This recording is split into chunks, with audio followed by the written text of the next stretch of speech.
Well, hello there, and welcome back to Pringle Racing. Now, we've been making a few tweaks behind the scenes to bring you some more regular content, so suspect some more clips coming very shortly. But today we're going to kick off a little series of clips where we're diving into the Monster Energy Supercross games, developed by Milestone.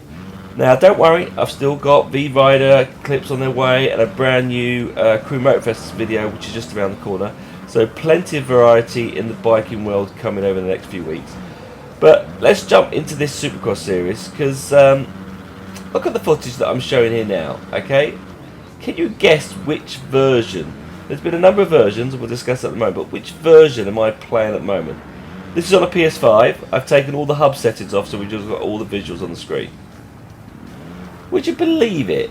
This is the very first one, released way back in February 2018 on the PS4. And the only reason why I played this version was because it was part of the Plus lineup in December 2019. And honestly, it looks absolutely amazing. Look at it. Now, this is the bit that's weird, right? When I first played this back then, I wasn't blown away. In fact, I kind of bounced it off, and I've been trying to work out why. Because on paper, I mean, it ticks all the boxes. I mean, it's got great visuals, the solid controls, the sound is excellent, there's a good skill level as well, it's fun and challenging tracks, so it's not boring. The AI is brilliant. So why wasn't I hooked at the start? Now, it's not like I'm new to motocross games either. I've been a big fan of the MXGP series. I've even platinumed the first 3 games of that. Now, we're not going to talk about MXGP 24, that's a whole different story for another day. And you know I like bikes, but I actually did own a CRF 450. I mean, I used to race it weekends, and in the UK I actually even tackled a Supercross track. Now, it's nothing like the ones in America, and yes, that ended up with a broken collarbone, but that's also another story for another day. But I love motocross bikes. I love my motocross bikes. So you would think that this would be in my DNA. And it feels, when I ride it just brings me back to those golden moments. So why didn't I stick with it? What was it that put me off the game, which now I just can't get enough of? And I think I've come up with the answer, and it's a pretty dumb one, right? But I wanted to run it by you, see what you think. It's the title. Monster Energy Supercross, the official video game. It's that last part, the official video game. It makes me feel, I don't know, it's a bit gimmicky, like it's the movie. You know when you see where the movie title has the movie in the title? Suddenly my brain just doesn't take it seriously. I know, it's stupid, but I don't think it's a good name. I mean, this is also the other weird bit. I loved F1 the movie. I did bat an eye at that. Maybe I'm just finally maturing. Or maybe I'm being less of a gaming snob. But if you haven't played this game, right, I highly recommend you give it a go. Because these past few weeks, I have been totally hooked. And I love nailing a scrub or throwing out a high whip mid-race. It feels so satisfying, and you feel like a total badass. Although, to be honest, I'm still not entirely sure if I'm scrubbing or whipping. I make a scrub. I mean, I know a scrub is meant to keep you low over jumps to save you time, whereas a whip is for flair. But if I want to be really fussy, the tutorial in this game is a bit lacking. But don't let that put you off. It is absolutely brilliant. I've tried to follow a few clips online to work out what a scrub and a whip is, and I don't think they've nailed it either, so I may have to do a tutorial clip on that later. But the big question is, should you buy the version 1, or which version of the game should you get?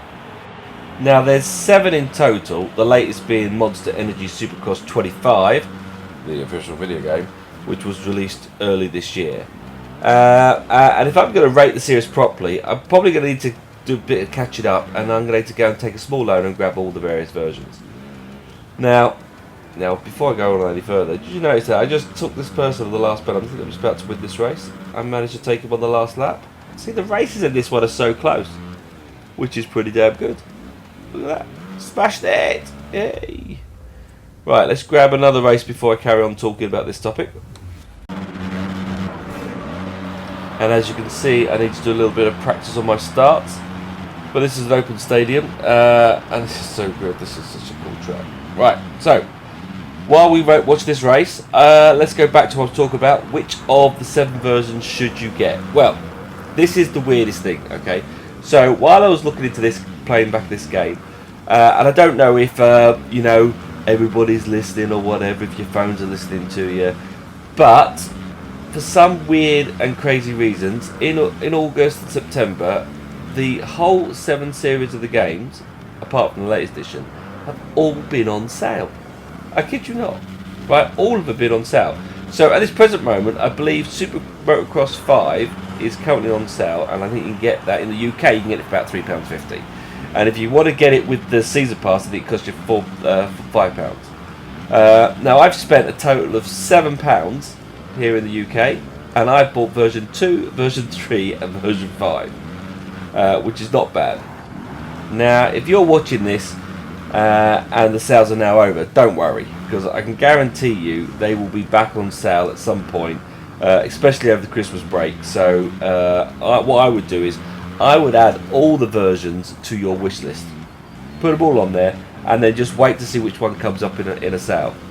Because the ones that I have purchased, I've had a little bit of a dabble, and honestly, aside from a few features and game modes, a few little extra things, the core gameplay is still just as fun as the original.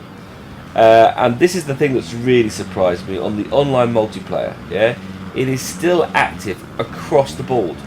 Yeah, even in the very first edition, and that's rare, because sometimes when the next game comes out, the online is dead.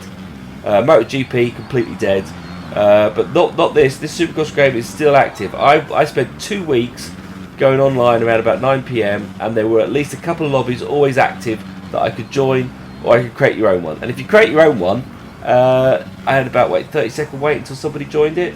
So I'm going to do a clip on the multiplayer on this game, because there's a couple of unique little features in there that I think are really good. Yeah.